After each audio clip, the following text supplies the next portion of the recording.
They said it was just a gold mine. But Intahaka wasn't dug for profit. It was dug for control. Beneath the dust of northern Mali, this mine didn't just produce gold, it produced silence. Fear, and a war that no one dared to name. For years, gold flowed out. But taxes? They flowed into the shadows, into the hands of armed groups, jihadist factions, and men with no flags but powerful sponsors. Intahaka funded bullets before it ever funded bread. So when FAMA, the Malian armed forces, stormed the mine in November 2025, it wasn't just an operation. It was a rupture. They didn't seize dirt. They severed a pipeline. And like every pipeline, it didn't just carry wealth, it carried power, and fear of its loss. That's why the media screamed. That's why foreign embassies panicked. Because what Mali uncovered at Intahaka was never meant to be seen. It was the buried wiring of an empire, running beneath African soil. If you thought this was just a story about a mine, stay. You haven't heard the truth. On November 15, 2025, FAMA forces, backed by operatives from the Russian Africa Corps, launched a full-scale operation at the Intahaka gold mine. Located in Mali's Gao region.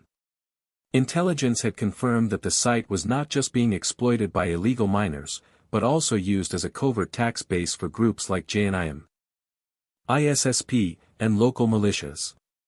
Within hours, armed factions evacuated. Drone footage confirmed full control. But as the dust settled, the headlines didn't speak of FAMA. They spoke of mercenaries. Of Russian motives, of strategic distractions. Because what had just happened wasn't a tactical move, it was a geopolitical tremor. And the aftershocks had only just begun. You do not fund a war with ideology. You fund it with systems, unseen, unspoken, and untaxed. For years, the Intahaka gold mine operated not as a national asset but as a shadow treasury. Above ground, it looked like chaos, artisanal miners, shovels, motorbikes, ragged tents. But underground, it was order. A crude but stable economy, backed by violence, maintained through fear. And lubricated with gold. Not gold that entered the Malian central bank. Gold that disappeared into informal markets, carted off in sacks on the back of motorcycles, or flown out by night into foreign hands. And like all unregulated wealth, it demanded protection. That's where the real order began. At Intahaka, taxation was not a civic duty. It was a survival tax. Miners paid protection money to those who held the guns, first JNIM. Then ISSP, sometimes the pro-government Geisha militia. Each had its moment. Each drew their cut. JNIM, the Al-Qaeda-linked insurgency, set up checkpoints, collected fees for safe passage. And oversaw security on site, not for the miners, but for their own infrastructure. ISSP, meanwhile, operated a looser but more violent extraction model, demanding one-time payouts in exchange for silence. And then there was Geisha, a Tuareg militia nominally aligned with the government. Their presence at Intahaka was ambiguous, protector, partner, or passive observer. Sometimes all three. Sometimes none. What united them was not ideology, but revenue. And the revenue was vast. Though no official numbers exist, independent observers estimate that artisanal mining in northern Mali moves tens of millions of dollars annually. Intahaka, as one of the largest sites, may have generated over $20 million per year in untaxed flows. Split between factions, this became payroll, arms procurement, recruitment funding. And perhaps most critically, leverage in negotiations. You cannot understand Mali's war without understanding where the money goes. And at Intahaka, the money didn't go to schools or hospitals. It went to war. So when FAMA descended on the site in November 2025, they weren't just clearing illegal miners. They were collapsing a parallel state. Imagine a territory within a territory. Laws enforced not by parliament, but by Kalashnikov. Taxes not voted, but extorted. Security provided not by trust, but by threat. That was Intahaka. And FAMA didn't just walk in. They hovered first. Days of drone surveillance. Sukhoi jets flew low.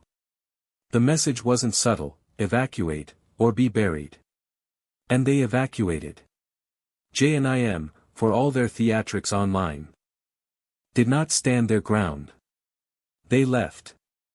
ISSP followed. The geisha forces. They melted into the background. But the exit wasn't clean. Days before FAMA's arrival, geisha clashed with JNIM. Gunfire. RPGs, PKMs. 3 geisha fighters killed. A reminder that no matter how structured this black market system appeared, it was always one bullet away from collapse. FAMA entered the mine alongside operatives from the Africa Corps, former Wagner elements now rebranded under the Russian flag. But contrary to foreign media portrayals, they were not the primary force. Malian troops led the ground incursion. Africa Corps held rear positions, provided technical support, and secured flanks. It was Mali's fight. And Mali didn't come to dig gold. They came to stop the bleeding. But gold, like blood, leaves stains. The moment Intahaka was retaken, foreign media snapped into action. Reports emerged: Russia controls Mali's gold, Bamako left vulnerable, strategic distractions. Not a word on the tax networks disrupted. Not a line on the flow of weapons potentially severed. Only questions about Moscow's presence. Because to acknowledge the truth would be to admit that the war in Mali has financiers. Not just fighters. And some of those financiers sit in places far from the desert. There is a reason why empires fear sovereignty. Not because it disrupts order, but because it exposes how false the previous order was. Intahaka was never about gold. It was about a system where instability is profitable, and profit justifies interference. A system that demanded Mali stay broken, because broken states don't negotiate. They comply. This is the paradox of post-colonial control. Mali was free on paper. But in the dust of Intahaka, freedom was taxed. Sovereignty was conditional. And every ounce of gold dug from that mine reinforced the chains that papers said had been broken. Until now. This is not to romanticize war. FAMA's operation was not clean. Civilians were displaced. Livelihoods were interrupted. And yes, some miners simply wanted to feed their families. But a system built on illegal extraction cannot be sanitized. It must be dismantled. Reform begins with rupture. And rupture always has a cost. In the days after the seizure, local discontent simmered. Some mourned the lost income. Others feared retaliation. But in the broader national context, something else was rising: clarity. Clarity about who had been benefiting. Clarity about why instability persisted. Clarity about who stood to lose if Mali finally stood up. Because once the people understand the economy of war, they begin to question the peacemakers. So let's be clear. This was never just a gold mine. It was a bank account for conflict. A fueling station for chaos. A bargaining chip for actors who never intended to leave. And now, for the first time, it belongs to Mali. Empires never retreat without first rewriting the story. The moment FAMA seized the Intahaka mine, the media war began. But it didn't start with facts. It started with omission. French outlets didn't show Malian soldiers raising the national flag over the mine. They showed shadows, silhouettes of foreign operatives, images of Russian mercenaries, vague suggestions of Moscow's gold grab. There were no names, no battalion numbers, no mention of FAMA patrol drones or Sukhoi air cover. No detail that would validate Malian agency. Instead, the narrative was clear: Russia had taken over.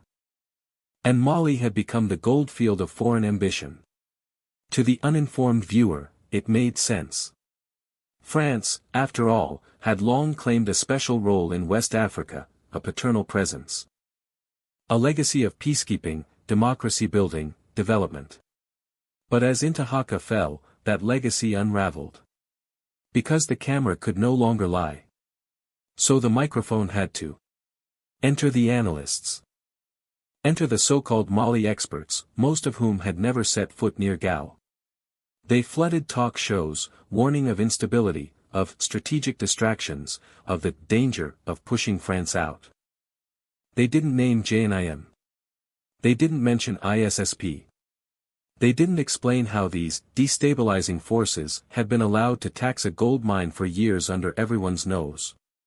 And when pressed, they defaulted to a familiar trick: blame the Russians. The Africa Corps, once known as Wagner, became the convenient villain. Yes, they were present. Yes, they supported FAMA. But were they the reason jihadists left Intahaka? Were they the ones who broke the black market tax network? No. But the narrative didn't require accuracy. It required repetition. Russian mercenaries are guarding the mine, said France 24. Russia abandons Bamako for gold, said Le Monde. Mercenaries dig deep as Mali burns, read a headline in RFI. 3 lines. No mention of the network FAMA dismantled. No credit to the state reasserting its sovereignty. Just the whisper of a shadow war.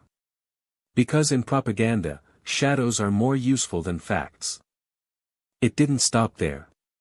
In an act of desperation, French platforms began inviting former Malian officials, disgraced ministers, military exiles, ousted administrators, to speak as if they still held office. Men who had failed to protect the country were now invited to critique its victories. One such man, a former defense minister fired after failing to stop a jihadist raid in Boni, appeared on French TV urging dialogue with Al-Qaeda. He warned Mali's leadership not to rely on foreign mercenaries who don't care about our people. He said Mali should open talks with those destabilizing it, because, in his words, violence has no place in Mali. But where was that wisdom when the violence rained down under his command? Why didn't France cover his dismissal? Why didn't they say why he was removed? Because the facts don't serve the frame. And the frame is simple: paint Mali as broken, and frame its resistance as chaos. But why? Why does a European power panic when a former colony exercises sovereignty? Because sovereignty reorders the map. It reshuffles influence.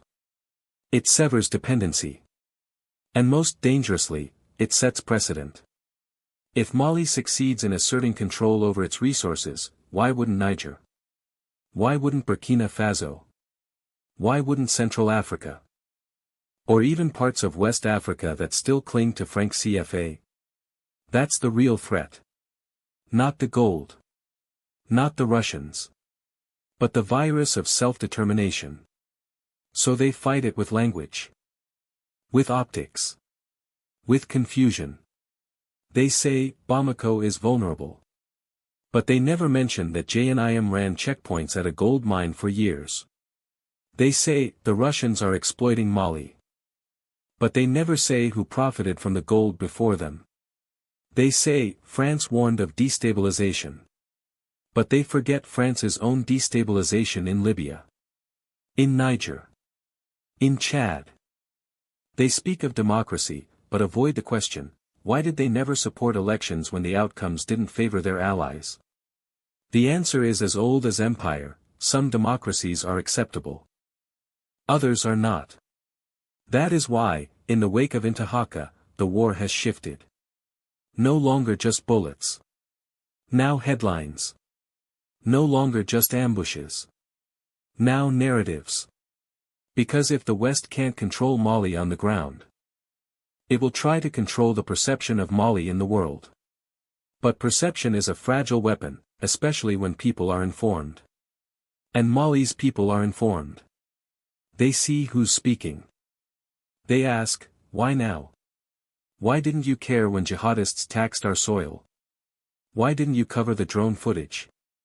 Why do you only show the Russians? And slowly, the mask slips. The narrative begins to crack. The audience begins to shift.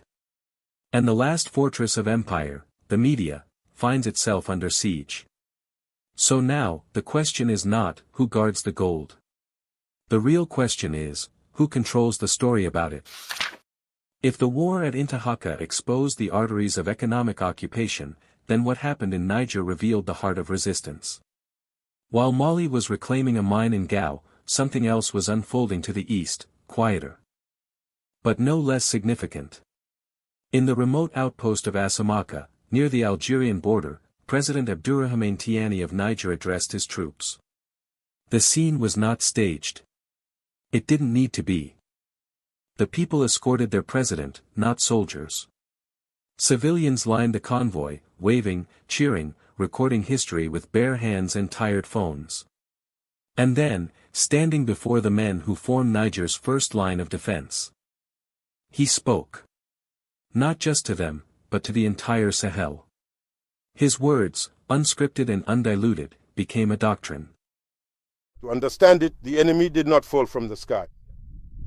The enemy was initially introduced into our Sahelian region during the years of 2012 to 2013, and then gradually transformed with the ongoing support of sponsors who had infiltrated it into monstrous forces that are now attempting to colonize and dominate our entire Sahel area. That's what this is about. Aware of this, Niger, Burkina Faso, and Mali have taken their destiny into their own hands. We know that no power in the world will come and fight this battle for us. It is our historical responsibility, it is our responsibility today, and it will be our responsibility tomorrow if we want to keep intact the legacy that our worthy predecessors have passed down to us. Dear FDS, I know the task is difficult. I know that the needs are enormous. But rest assured, the state will do everything so that these needs, however great they may be, can receive support, a start of implementation. If not a comprehensive implementation has already been achieved so that you, who have made the ultimate sacrifices, can continue to carry out your important mission effectively. Whether it is the land component of our defense or security forces or the air component, the state will not fail. I know that you have many expectations, especially in addition to the threat that comes from enemies, there is now also the added and significant environmental threat, and in relation to the current situation, this is an important factor to consider. He is just like his sponsor, and you must never let your guard down for even a moment. A convoy is approaching your position. No matter what color or flag it displays, stay alert and remain vigilant. The enemy is treacherous, a true chameleon, capable of taking on any form. We have observed the same situation through. The enemy will undoubtedly use the very same strategies, the same forms of treachery, and the same kind of cunning to approach you and to surprise you. I truly cannot emphasize this enough, and you surely already know it, since certainly among you there are others who have already faced and experienced the kinds of situations I have just listed. I won't be long, since the journey is long, and expectations are high back there. We simply want to sincerely say thank you, congratulations, and remind you to stay vigilant. The state, the resilient people, and the wives of the defense and security forces will continue to support you. Support, even if only moral, so that you can carry out your missions with professionalism, success, and a great deal of commitment and dedication. Long live the Republic. Long live all the defense and security forces who are at the forefront of the battle, who are the shield and the pillar of our country. May Allah grant you His mercy. May He continue to protect you. May He continue to watch over you. The state will do the rest, God willing. Thank you very much. Those were not words of desperation. They were the blueprint of a sovereign doctrine. One that rejects intervention.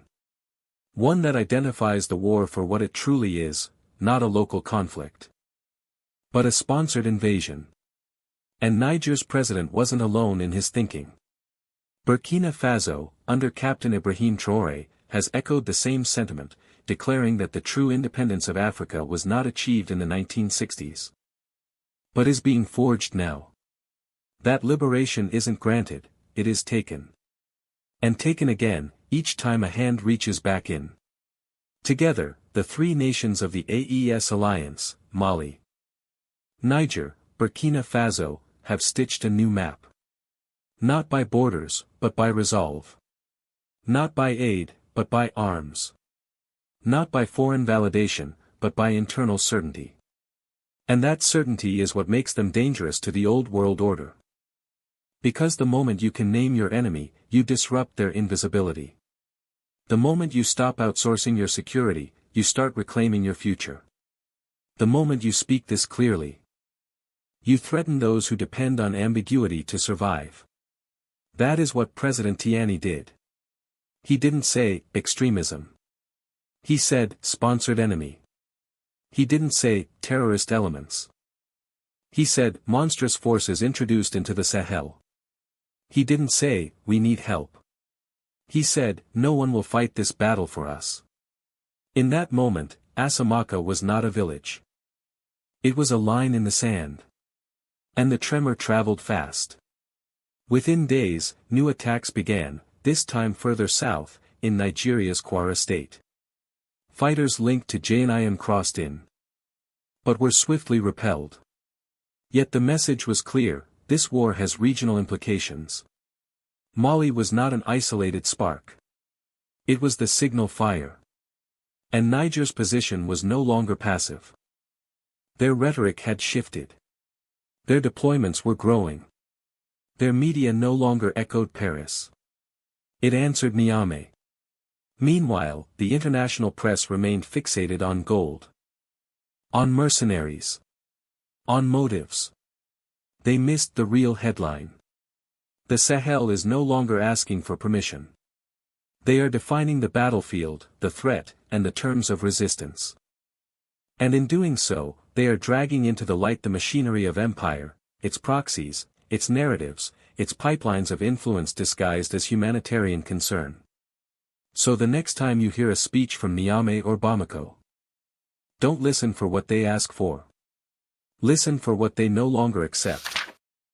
France didn't panic because Mali took a mine. France panicked because Mali cracked the code. For decades, control over West Africa didn't require boots on the ground or colonial flags.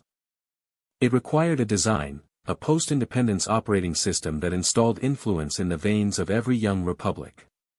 You fund the elections. You train the army. You host the reserves. You own the press. And through it all, you keep your hands clean. Mali wasn't supposed to break that pattern. It wasn't supposed to fly drones over its own goldfields, or name the networks bleeding it dry. It wasn't supposed to act sovereign. But Intahaka changed that. Because Intahaka was not just a mine, it was a fulcrum. A pressure point in the hidden economy of control. If you control the extraction, you control the government. If you control the flow, you control the silence. And if you control the narrative, you don't need to explain the past. But when FAMA entered Intahaka under its own flag, with no permission slip from Paris or Washington, the silence cracked. The system buckled. Not just in Mali, but in every capital that had followed the script for 60 years. Because when one domino stands, the rest begin to lean. Suddenly Niger was nationalizing uranium. Burkina Faso was defending its lithium fields with local brigades. Guinea was talking openly about dropping the CFA franc. Chad began rereading its oil contracts. One act of reclamation in Gao had become a regional signal fire. But what terrified the architects of the old system wasn't the gold itself. It was the precedent. Because this wasn't a rebellion. It was a redefinition. And redefinitions are dangerous to those whose power depends on the page never turning. That's why the international headlines screamed, chaos. That's why pundits warned of instability. But what they called chaos was simply control without permission. What they called instability was sovereignty without supervision. The real threat wasn't war, it was victory. And not just any victory, but a victory achieved by Africans, for Africans, without intermediaries. A win that didn't end with a roundtable in Geneva, but with a flag planted over a mine. Some wars are fought for land, others for power. But this war, for memory. Intahaka was more than a battlefield. It was a rupture in the fiction. A reminder that independence is not an event, it is a process. And sometimes, that process begins in the dust of a mine, when a nation decides that its future cannot be subcontracted anymore. When Mali seized Intahaka, it didn't just reclaim a resource, it reclaimed a right. The right to decide what is extracted, by whom, and for whose benefit. And now, something irreversible has begun. You can see it in the way the headlines hesitate. In the way former colonial capitals squirm when asked about uranium. In the way citizens across the Sahel are looking not outward, but inward, for answers. Because when the people remember who they are, the map begins to change. Not just the lines, but the meaning of the lines. What was once a border becomes a bond. What was once a weakness becomes a warning, tread carefully, this ground remembers. So if you feel that fire rising, if something inside you says, this is different, then you're right. Because this is not just about Mali. It's about every place where dignity was traded for dependency. Every time silence was sold as stability. Every voice that was told to wait. To be patient, to comply. That era is over. Intahaka said so. FAMA made it real. And the people made it irreversible. If the story of Intahaka stirred something in you, if it echoed deeper than news, then don't let it fade. Let it burn. Because sovereignty is not a status. It is a state of spirit. It is a fire beneath the sand. And once lit, it does not go out. If the spirit of Intahaka speaks to you, like, comment, and subscribe. Not just for this story, but for every story being written now in the dust and the fire of a rising continent. Because this is not just content. This is signal. And now, you are part of it.